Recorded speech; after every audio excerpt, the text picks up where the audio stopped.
I was in seminary. I was going into my second year, and it was the day before I was to fly home, fly to Indianapolis for my divorce hearing. I'd been married for 12 years before I terminated that love project, and I headed west.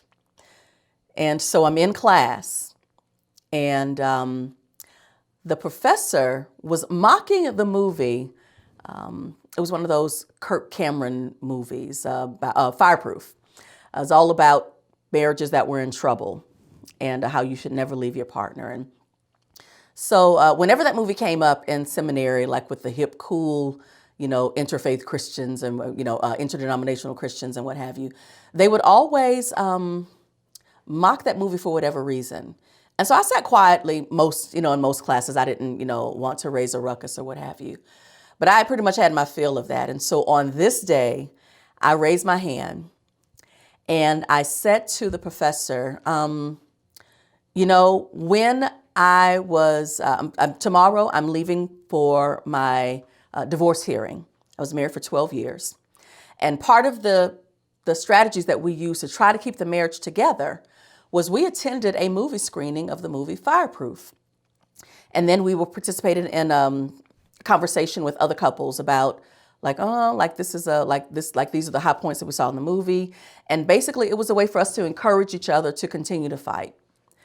And I said, so for the record, Fireproof was a space, a movie, an opportunity, an artistic rendering that gave those of us who were really trying to fight for marriage, gave us some good fodder. This motherfucker, not realizing that I'm not one of those Hillsong type students. Like I very much had Lil' Kim and Fred Hammond on rotation. So when I'm going through campus, you never know kind of why I'm bopping, right? But I'm not Hillsong, that's for sure. So he says, well, instead of going to see a movie, maybe you and your husband would still be together if you went to a therapist. Why did he say that? What's interesting is that when I did go to Indianapolis and I talked with my ex-husband and I was telling him the story, he stopped me right there and he said, oh, Lord, Lex, for whatever you said or did after that, did they kick you out the seminary permanently or just for the rest of the semester? And I told him, nah, fam, I've been in school for a bit and I had a new way that I'm trying to navigate the world. And so what I said to old boy was, we did go to counseling. And we did a number of different things. We were trying traditional and non-traditional strategies for keeping our marriage together. But let me ask you something, Mr. Professor. Are you married? And if you're married, how long have you been married? And if you've been married for any number of years, what did you do when you and your wife hit a spot? At this point, the whole class is quiet because they thought that their laughter was supposed to be the end of it. But I'm like, nah, fam, we're going to play this out until it goes all, until the wheels come off. So the class is quiet. They don't really know what to do. The professor has not answered my question yet. And so then one of the students raises his hand and then he says, oh, well, maybe, such and such and so forth. So he's trying to give some sort of response on behalf of the professor. And then I asked him, hey, fam, you married? And he was like, no. I was like, your mic is off. I'm going to need 10 minutes of silence. And then I went back to the professor. He's still silent. The next hand rose up. It's another white boy. This one I knew. And he says, well, Lex, thus and so forth and so on and so forth. And I was like, hey, fam, you've been married a little over a year, right? And he was like, yeah. Your mic is off. 10 minutes of silence. And I'm back at the professor. The professor, now that he's had two people try to come to his defense, and it's not shut me down, he finally says something about, oh, well, when I was in seminary and I took, Ray Bradford's class and Ray Anderson's class. And, he's just kind of going on and on like that. And I realized that he's not going to answer the question. We could go on and on forever and ever, in this space. And so I thought, okay, I'm going to let it go. So when class was done, both guys came up to me and I high-fived them and I let them know that everything was good. And the professor came and I held my hand up to him to high-five him and he grabbed it and he laced his fingers in between mine and he said, I just want you to know you're going to be fine.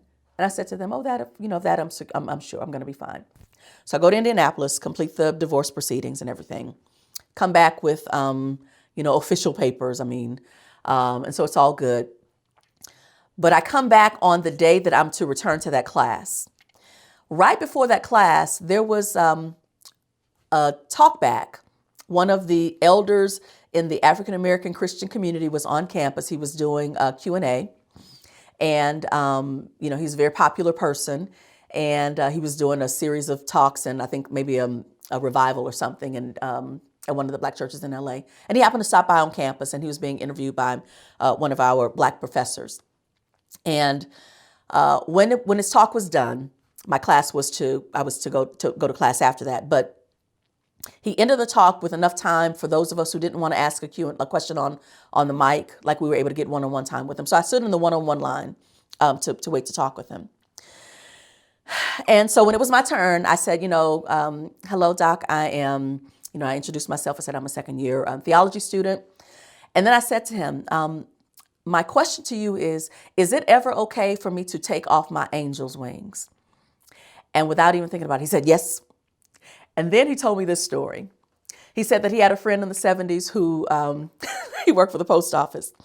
And he had this white supervisor who, before the day got started, before the post office even opened, he called him a nigger. And so his friend goes back to his area and he's just pissed. And he's like, I can't believe this white boy done ruined my day. The day ain't even got started. And so then he has an epiphany. He walks back into his boss's office and he says, hey, boss, I just want to let you know that I was coming up here to say thank you and to say that you're right. I am a nigger. He says, I'm a rich nigger. He says, I'm a pretty nigger. And he says, and if you ever call me a nigger again, I'm the nigger that's going to whoop your ass. I hit the floor when he said that. I'm cracking up laughing. I'm like, oh my God, I love this, sir. I can't believe that happened. Now, mind you, all of my, my seminary colleagues, they're standing around and they're like, ooh, what's going on over there? When I came to, he says to me, daughter, you are in a white man's institution, and therefore there are always reasons to take off your wings. He said, you handle up on that situation. And he said, and then when you're done, put your wings back on. You'll be all right. Shook his hand, and I went to class very much like, what? Like, what are we going to do now, right? I was engaged and I was excited at that point. But everybody could sense that I had a fight in me on that day, that I was like, okay, whatever's going to happen, I'm going to repent, but we're going to be good, but I'm going to do it. I'm going to go through with it. So on that particular class day, I'll never forget how quiet and how sane it was. So after class, I decided I'm going to have a one-on-one with the professor.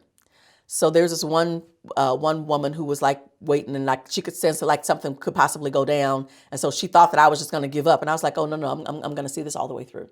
So the professor's like, well, I have another class. And so I was like, okay, let me walk you to your other class. And he's like, well, I've got to go by my office first to get my keys. Okay, I'm walking with you to get your keys. Like, you're not getting rid of me. So as we walk into his office, he's like, talking about it. Just kind of, I could sense he's nervous. And then I start with him. I was like, listen, I said, I wanted to talk with you about our conversation last week. I said, it got pretty abrasive between us. And he's like, really? I didn't feel like it did. I was like, no, it was pretty abrasive. It got a little rough.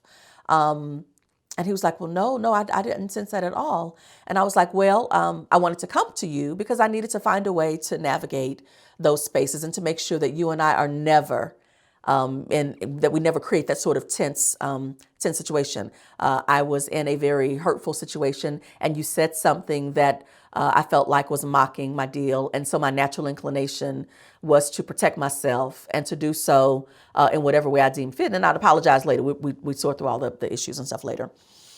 And so he was like, no, he's like, I didn't see that at all. He was like, I love having you at my class. And then he adds, and just for the record, I love Black women. And I thought, of course you do, especially now. And I hope that love continues. I ended up passing the class, but I also ended up changing my focus. I was no longer focused on that particular day. I just became strictly a theology student.